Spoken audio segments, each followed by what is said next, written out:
It's the 8th of April 2018 and it's the first day of our expedition. Currently we're in the Arctic Circle in Alaska and we're about to drive all the way to New Zealand. It's going to take over 2 years and around 350,000 kilometers. We're in Arizona on the border of Mexico and we're about to cross it tomorrow. We drove for 56 days to get here and it's been, what, 14,000 kilometers? 14,000 kilometers. We started in Dead Horse, which was minus 30 degrees, and it's quite different to where we are now, which is positive 30 degrees Celsius. Actually, it was positive 40 degrees Celsius yesterday. It was so cold up in the Arctic Circle. Bridget would actually be in so much pain that she'd be screaming in agony. How many socks do you have on? 3 pairs. Ow! Oh! Sleeping in the car was crazy. Yeah, sleeping in the car was actually quite fun. It was, negative 30 at night, and we had sleeping bags that would take us to negative 18. We had Arctic Himalayan suits that would take us to, what were they, negative 20? Negative 20, yeah. And, you can't really escape the cold, so your hands are freezing, your toes are freezing, your mouth is, everything is cold. It was very cozy though. Yeah, it was fun. We had fun in little Gunther. We thought we could cook up there, but when we turned up, we had all our food had frozen inside the car with us, and the propane gas had actually turned to a liquid, so we didn't know that, but below negative 15 you can't actually cook on a cooker anymore. We massively underestimated how hard that would be, unfortunately, because we got really hungry in the end. And I think actually when we realised that our tyres had also lost pressure as well because of the cold, so that was a pretty difficult night. That was our first night as we started approaching the Arctic Circle. And then we got to Dead Horse at 3 a.m? 3 a.m? Yeah, and it was such a cool moment. There was lights and I was actually half asleep and Toph was driving. From Dead Horse we drove all the way through Alaska into Canada, into the Yukon. Alaska was beautiful. It was, I guess, the mountains were less extreme than I imagined. Did you think the same? Yeah, pretty much. I think I was quite disappointed with the lack of wildlife. Yeah, there wasn't we were there in winter, so maybe that was why, but everyone said Alaska's so much wildlife, and we saw, 3 mooses, no wolves, no bears, a couple, I don't know, we saw one bobcat. What's it called? Bobcat? Yeah. And a skunk. Yeah. Although that was in the Rockies. Yeah, it was in the Rockies. And then, so from the Yukon we drove down to the Rockies pretty much non-stop, and that's the main highway into Alaska. You'd imagine it being a highway, but really it's like there's lack of petrol stations. We had to turn around at one point and drive back on ourselves to find a station. Yeah. It was pretty much days of pine trees, so I don't think it changed much at all for about 4 or 5 days. We did probably 10 to 12 hours of driving. And it was an experience, but it definitely, I wouldn't really recommend it unless you're going to Dead Horse or going to Alaska to do the drive. It wasn't beautiful, but the Rockies are beautiful. It was the expedition side of it which made it so much more exciting, and I think without doing that sort of mission, it wouldn't be the most enjoyable place I've been to. But it was interesting though, the lack of rubbish. There were signs the whole way through Alaska, Canada and America saying if you litter you get a $2,000 fine or a $1,000 fine, and even around this part of America there's $500 fines for throwing litter. So it's clean. Nothing really to complain about environmentally. No deforestation that we saw. You do hear of it. No, it was really clean and pristine. It was surprising for me. Eventually we got to the Rockies and it was pretty different to the imagery that we had seen in the past of, wildlife, bears, pine trees, lakes and rivers, because the lakes and rivers were all frozen and there was no wildlife. But it was very beautiful. Yeah, it was beautiful in its own way, and we ended up spending a lot longer than we expected because we were trying to find this frozen waterfall and we were walking along this cliff, and to see where the pathway went, because it was getting so dangerous, we put the drone up, and in that area the drone doesn't get much satellite, does it? So you have to end up sort of flying it on your own, and we were flying it up and then Toffer flew it straight into a tree. So Toffer. So it got stuck, and we had this moment being like, the drone's worth a lot of money, but our lives are worth more? Yeah. Good point.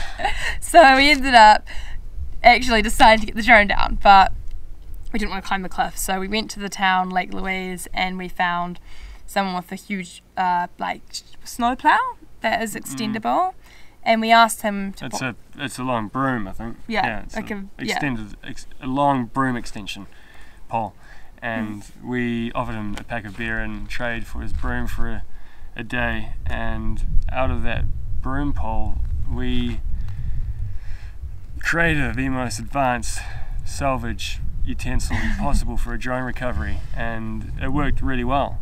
We put the GoPro down one end, and then through the hollow part of the pole we used a noose contraption device, which the two of us held together as we poked it into the tree and got back. It ended up being like one of the biggest highlights so far, 'cause it was so much fun sort of doing the like do-it-yourself Kiwi kind of making contraption and getting our drone back, and we got it back, and we just put a new battery and turned it on, and the drone totally worked straight away, so then we kept filming that day.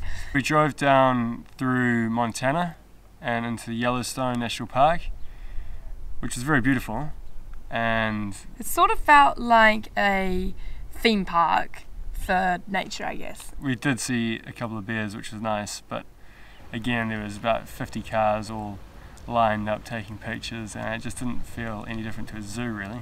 So from Yellowstone we drove down through to the Bonneville salt flats, and the Bonneville salt flats are huge, and we didn't even know they were there. We thought Bolivia was a salt flat, I guess, area, but we turned up and put Gunther on them, which was quite a risk, wasn't it? It was quite a risk, and he's still got a lot of salt underneath him, which is quite concerning considering we have to drive the entire world with him, but we should be alright. It was interesting though, because we were about 30 kilometers into the salt flats when we heard this noise sort of echoing from the distance, and it started to sound more human, and then we eventually saw that there was a guy walking towards us who was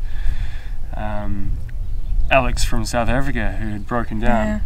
And he'd walked for, I don't know, hours to find human, and he was driving miles out, because these go for so far, like further than the human eye could see, and he had got stuck in basically like a pond of water on the salt flats, wasn't it?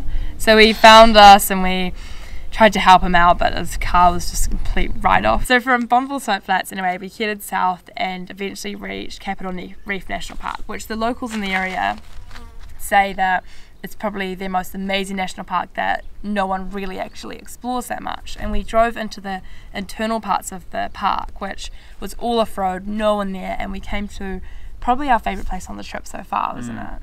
So it's Cathedral Valley, and I mean, it's amazing, isn't it? It was. I mean, the locals that we spoke to, some of them knew about it, some of them didn't, so we really had the whole valley to ourselves. If you look at the clip of us kissing and the drone comes out, that's Cathedral Valley, and definitely a highlight for us. Yeah. And then we drove to Moab, which was a bit of a surprise because it was a really cool town, which must have been the Jeep capital of the world, and we didn't really expect that. We kept seeing more and more Jeeps, and there's always the Jeep wave you do when you see people with a Jeep, but then less and less people started Jeep waving, and we're like, why aren't they waving? We're in the middle of the desert. And we realised when we turned up to Moab that there must be thousands of Jeeps. If every Jeeper waved there, they'd get arthritis pretty quickly in their wrist. So before we got to Moab, we took a right turn and went down this basically trail called White Rim Trail. And White Rim Trail, you need to get a permit in advance. So people apply for permits 3 to 4 months out, and they get them, don't get them, but every day they allow a certain amount for people who apply on that day, and we applied and luckily got it. So it's a 3-day trail, 100 miles. We managed to do it in 2. The part that was really interesting for us was the fuel boiling. It was 35 degrees Celsius that day, and we just smelt fuel, so we went around the back of the truck, saw that there was the fuel cap was struggling to keep the pressure in, and we realised eventually, after speaking to some friends back in New Zealand, that the fuel was boiling because we had filled the tank in Alaska at -30, so that contrast in temperature created. I'm not a physicist, so I can't really tell you exactly what the chemical But reaction it was. pretty much exploded out of the jerry can, Yeah. wasn't it? Yeah, it kept boiling for like 20 minutes after we had undone the cap.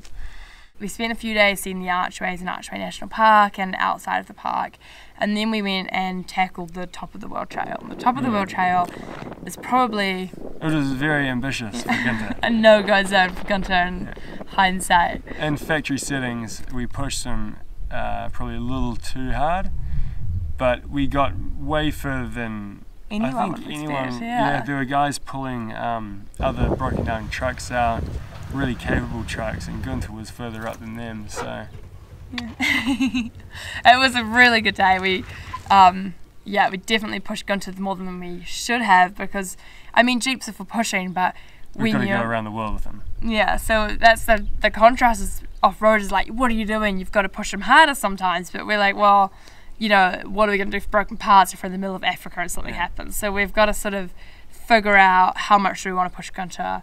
There was no damage to him. Oh, there is damage to him actually. I accidentally reversed into a tree when we were trying to climb up this. It was our first little dent of the trip.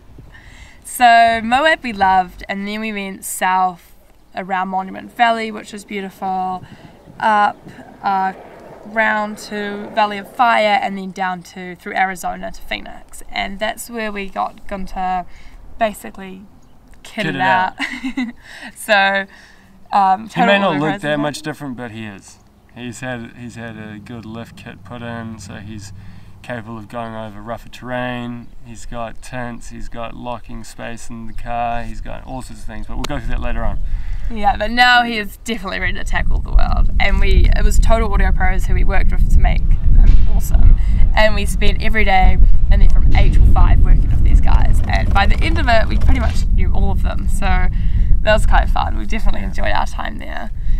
So I guess a question that everyone's been asking us is, how many arguments have you guys had, or are you fighting the whole way? Because I guess spending 3 feet away from each other for 2 months almost now, we've had one argument. We have had one argument, which is very little.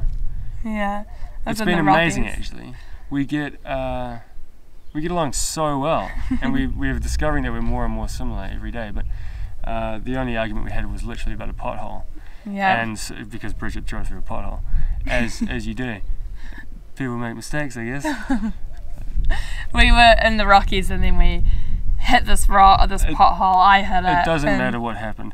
What matters is that we've now made a decision that if we ever have a disagreement, we are going to acknowledge the fact that it could end up like the argument we had about the pothole, which was so small and irrelevant. So we're just going to call any disagreement a pothole now. Yes, if we get to anything when I'm tired or Topher's hungry, we're like, hold on, might be a pothole. So then we just backtrack, and that's kind of it. But I mean, yeah, it's been good. So from here we head south, and we're going through Mexico tomorrow, across the border, and it's through Mexico, Belize, Guatemala, all the way through Central America. It's going to take about, we estimate, 2 months. It might be more. We've heard about the roads aren't as good as up here, which is expected. So apparently a road that takes 5 hours takes 12 hours. So we'll see how it goes, but we're definitely excited for this next part of the trip. Very excited.